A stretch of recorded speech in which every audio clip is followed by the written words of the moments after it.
Hello friends, ఈరోజు ఈ వీడియోలో AP state NEET PG counselling సంబంధించి మేనేజ్మెంట్ కోటాలో రిజిస్ట్రేషన్ చేసుకున్న స్టూడెంట్స్ వాళ్ళు అప్లోడ్ చేసిన డాక్యుమెంట్స్ ని వెరిఫై చేసిన తర్వాత provisional merit list NTR UHS official website లో రిలీజ్ చేశారు. అయితే ఈ మెరిట్ లిస్ట్ లో ఉన్న డేటాని ప్రతి ఒక్క స్టూడెంట్ కూడా ఒకసారి చెక్ చేసుకోవాలి. చెక్ చేసుకున్న తర్వాత ఆ డేటాలో ఎక్కడైనా మిస్టేక్స్ ఉంటే లేదా ఒకవేళ మీ నేమ్ గాని ప్రొవిజనల్ మెరిట్ లిస్ట్ లో లేకపోయినా ఇలాంటి సందర్భంలో మీరు గ్రీవెన్సెస్ సబ్మిట్ చేయడానికి ఎన్టీఆర్ యూహెచ్ఎస్ అఫీషియల్ వెబ్సైట్ లో నోటిఫికేషన్ రిలీజ్ అయింది. దీనికి సంబంధించి ఎవరైతే గ్రీవెన్సెస్ సబ్మిట్ చేయాలి అనుకుంటున్నారో ఆ స్టూడెంట్స్ డిసెంబర్ 5వ తారీఖు ఉదయం 11 గంటల లోపు మీ యొక్క గ్రీవెన్సెస్ ని సబ్మిట్ చేయాల్సి ఉంటుంది. అయితే ఈ గ్రీవెన్సెస్ ని ఎక్కడ ఎలా సబ్మిట్ చేయాలి దీనికి సంబంధించి మీకు already AP convenor quota grievances కు సంబంధించిన ఒక వీడియో క్లియర్ గా చేశాను. ఆ వీడియో ప్రతి ఒక్కరూ ఒకసారి వినండి. అలాగే ఈ రోజు ఈ వీడియోలో కూడా జస్ట్ మీకు బ్రీఫింగ్ ఇస్తాను. అయితే ఈ గ్రీవెన్సెస్ ని సబ్మిట్ చేయడానికి ముందుగా మీరు మేనేజ్మెంట్ కోటాకి ఎక్కడైతే రిజిస్ట్రేషన్ చేసుకున్నారో అక్కడ లాగిన్ పేజ్ లో లాగిన్ అవ్వాల్సి ఉంటుంది. దాని తర్వాత సర్వీసెస్ లో రైజింగ్ ఏ టికెట్ అని అక్కడ ఒక లింక్ యాక్టివేట్ అయి ఉంటుంది. దాన్ని క్లిక్ చేస్తే మీరు గ్రీవెన్సెస్ సబ్మిట్ చేయడానికి డీటెయిల్స్ కనిపిస్తాయి. అక్కడ ఏ డీటెయిల్స్ ని మీరు సబ్మిట్ చేయాలి అనుకుంటున్నారు అవన్నీ కూడా సెలెక్ట్ చేసుకుని ఎట్ ఏ టైం మీరు అన్ని మోడిఫికేషన్స్ కలిపి ఒకేసారి సబ్మిట్ చేయాల్సి ఉంటుంది. మీ డేటాలో ఎక్కడెక్కడ మిస్టేక్స్ ఉన్నాయి వాటికి సంబంధించి మీరు ప్రూఫ్ గా అప్లోడ్ చేసే డాక్యుమెంట్స్ అన్ని కలిపి ఒక సింగిల్ పీడిఎఫ్ చేసి దాన్ని మీరు అప్లోడ్ చేయాల్సి ఉంటుంది. అలాగే ఇక్కడ కాంటాక్ట్ డీటెయిల్స్ కూడా ఇచ్చారు. మీకు ఏదైనా డౌట్ ఉంటే యూనివర్సిటీ వాళ్ళని కూడా కాంటాక్ట్ చేయవచ్చు. అలాగే ఈ సంవత్సరం 2025-26 అకాడమిక్ ఇయర్ కి సంబంధించి అసలు టోటల్ గా ఎంతమంది స్టూడెంట్స్ రిజిస్ట్రేషన్ చేసుకున్నారు మేనేజ్మెంట్ కోటాకి అంటే 2170 మంది స్టూడెంట్స్ మాత్రమే చేసుకున్నారు. అదే 2024-25 అంటే last year AP state management కోటాలో రిజిస్ట్రేషన్ చేసుకున్నటువంటి స్టూడెంట్స్ యొక్క లిస్ట్ చూస్తే 4261 మంది స్టూడెంట్స్ ఫైనల్ మెరిట్ లిస్ట్ లో ఉండటం జరిగింది.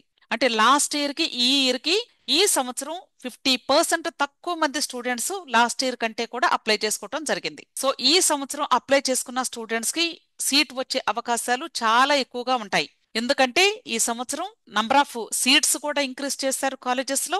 అలాగే నంబర్ ఆఫ్ అప్లికెంట్స్ కూడా తగ్గారు. కాబట్టి డెఫినెట్ గా మీరు జాగ్రత్తగా వెబ్ ఆప్షన్స్ పెట్టుకుంటే ఖచ్చితంగా మీకు మంచి కాలేజెస్ లో మంచి కోర్స్ లో సీట్ వచ్చే అవకాశం లభిస్తుంది.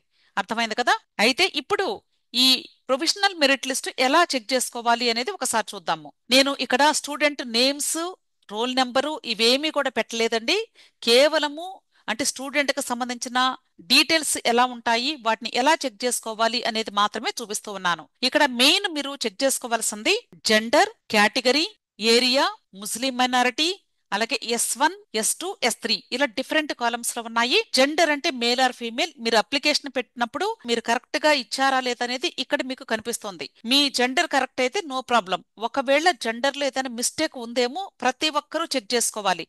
Next category. కేటగిరీని బేస్ చేసుకుని మేనేజ్మెంట్ కోటాలో సీట్ అయితే ఇవ్వరు. కానీ ఈ కేటగిరీ ఎందుకు మెన్షన్ చేస్తారు అంటే ఈ కేటగిరీని బేస్ చేసుకుని ఈ student NEET PG cut off score కలిగి ఉన్నారా లేదా అనే వెరిఫికేషన్ కోసం మాత్రమే ఇది హెల్ప్ అవుతుంది. Next area. This is also very important అండి. మీరు ఏపీ స్టేట్ కి సంబంధించిన స్టూడెంటా లేదా నాన్ లోకల్ స్టూడెంటా? నాన్ లోకల్ అయితే అదర్స్ అని ఉంటుంది. అదే ఏపీ లోకల్ అయితే ఆంధ్రప్రదేశ్ అని ఉంటుంది. కాబట్టి ఇక్కడ ఇచ్చినటువంటి డేటా ప్రకారంగా మీది అంటే ఏపీ ఉందా లేదా జాగ్రత్తగా చెక్ చేసుకోండి. ఎందుకంటే local non local category seats ఉంటాయి కాబట్టి దాని ప్రకారంగానే ఈ ఏరియా ప్రకారంగానే సీట్ అలాట్మెంట్ ఉంటుంది. నెక్స్ట్ ముస్లిం మైనారిటీ. ముస్లిం మైనారిటీ కేటగిరీలో కూడా ఒకవేళ మీరు ముస్లిం స్టూడెంట్ అయ్యి మీరు మైనారిటీ సర్టిఫికెట్ ను కూడా అప్లోడ్ చేసి ఉంటే ఇక్కడ SN రావాలి.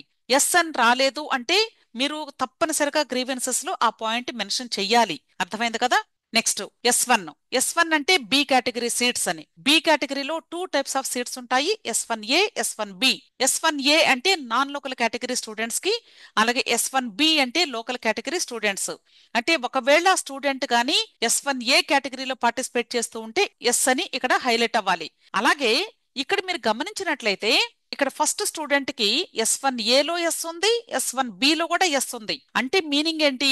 మీకు ఆల్రెడీ ఇంతకు ముందు చెప్పాను. ఇక్కడ నాన్ లోకల్ కేటగిరీలో S1A కేటగిరీలో ఇచ్చేటువంటి సీట్స్ కేవలము నాన్ లోకల్ స్టూడెంట్స్ కి మాత్రమే ఇవ్వరు. ఇక్కడ ఆర్డర్ ఆఫ్ మెరిట్ ప్రకారంగా ఏయు వాళ్ళు ఉంటారు, ఎస్వియు వాళ్ళు ఉంటారు, వీళ్లతో పాటు నాన్ లోకల్ కేటగిరీ స్టూడెంట్స్ కూడా ఉంటారు. ముగ్గురికి కలిపి ఆర్డర్ ఆఫ్ మెరిట్ లో ఇస్తారు.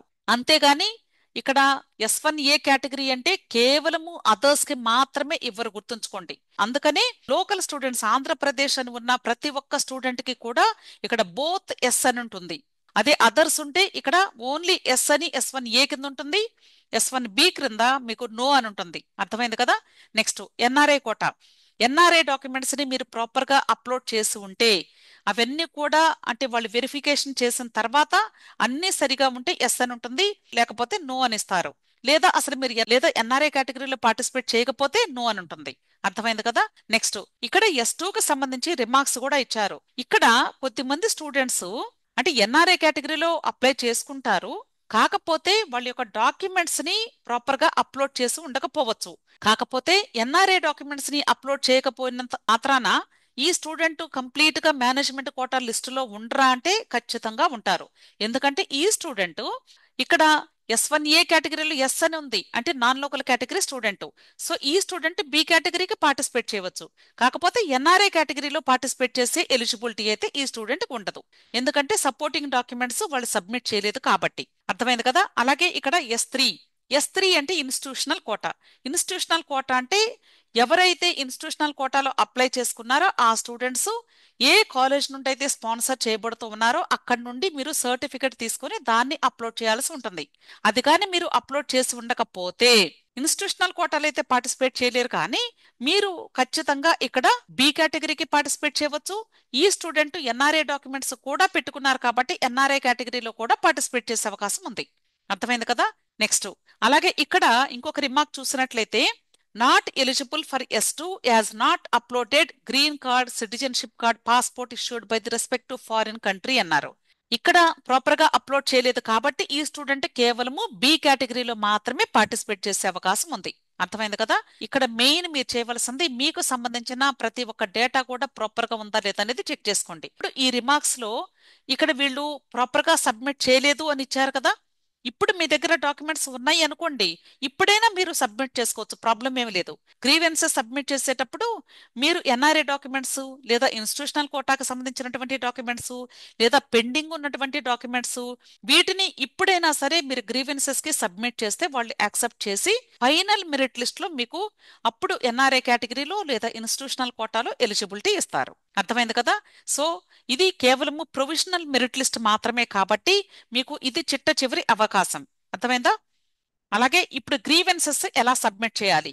గ్రీవెన్సెస్ సబ్మిట్ చేయడానికి ఫస్ట్ మీరు చేయవలసిన పని ఏంటంటే మీరు ఎక్కడైతే రిజిస్ట్రేషన్ చేసుకున్నారో మేనేజ్మెంట్ కోటాకి ఆ రిజిస్ట్రేషన్ పేజ్ లో లాగిన్ డీటెయిల్స్ తో లాగిన్ అవ్వాలి. లాగిన్ అయిన తర్వాత సర్వీసెస్ అని ఉంటుంది. సర్వీసెస్ లో అక్కడ మీకు రేజింగ్ ఏ టికెట్ అని ఉంటుంది, దాని మీద క్లిక్ చేస్తారు. అప్పుడు మీకు ఈ డీటెయిల్స్ అన్ని కూడా ఓపెన్ అవుతాయి. ఈ డీటెయిల్స్ లో ఇక్కడ మీరు డౌన్వర్డ్ యారోని క్లిక్ చేసి ఇప్పుడు ఏ డేటాని కరెక్ట్ చేసుకోవాలి అనుకుంటున్నారో వాటిని సెలెక్ట్ చేసుకోవాలి. సో మీరు ఎన్ని మోడిఫికేషన్స్ చేయాలి అంటే అన్ని మోడిఫికేషన్స్ కూడా ఒకేసారి చేసుకోవాలి. అర్థమైంది కదా. అంతేకాదండి ఇక్కడ నోట్ అని ఇచ్చారు అంటే మీరు ఇప్పుడు ఇక్కడ సెలెక్ట్ చేసుకున్నటువంటి ఈ డేటాని దానికి సంబంధించినటువంటి ఇక్కడ గ్రీవెన్స్ ఫర్ అని ఇచ్చారు కదా, ఇక్కడ కూడా డౌన్వర్డ్ యారోని క్లిక్ చేసి మీరు ఇక్కడ కూడా డేటాని సెలెక్ట్ చేసుకుంటారు. ఈ రెండింటిని కూడా మీరు డిస్క్రైబ్ చేయాలి అంటే ఎక్స్ప్లెయిన్ చేయాలి.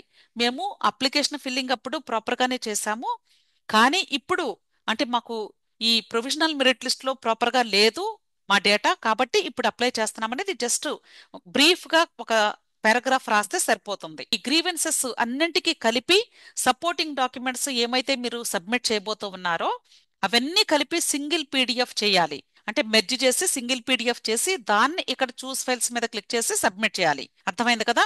అయితే ఇక్కడ మీరు ఎప్పుడైతే చూస్ ఫైల్ మీద క్లిక్ చేసి అప్లోడ్ చేసి సబ్మిట్ చేస్తారో ఇమ్మీడియట్ గా మీరు సబ్మిట్ చేసినటువంటి డాక్యుమెంట్ ఇక్కడ హైలైట్ అయింది. ఇక్కడ మీకు ఒక డౌట్ రావచ్చు, డిస్ప్లే 10 అని ఉంది కదా మేడం, 10 టైమ్స్ 10 డాక్యుమెంట్స్ అప్లై చేయొచ్చా అని.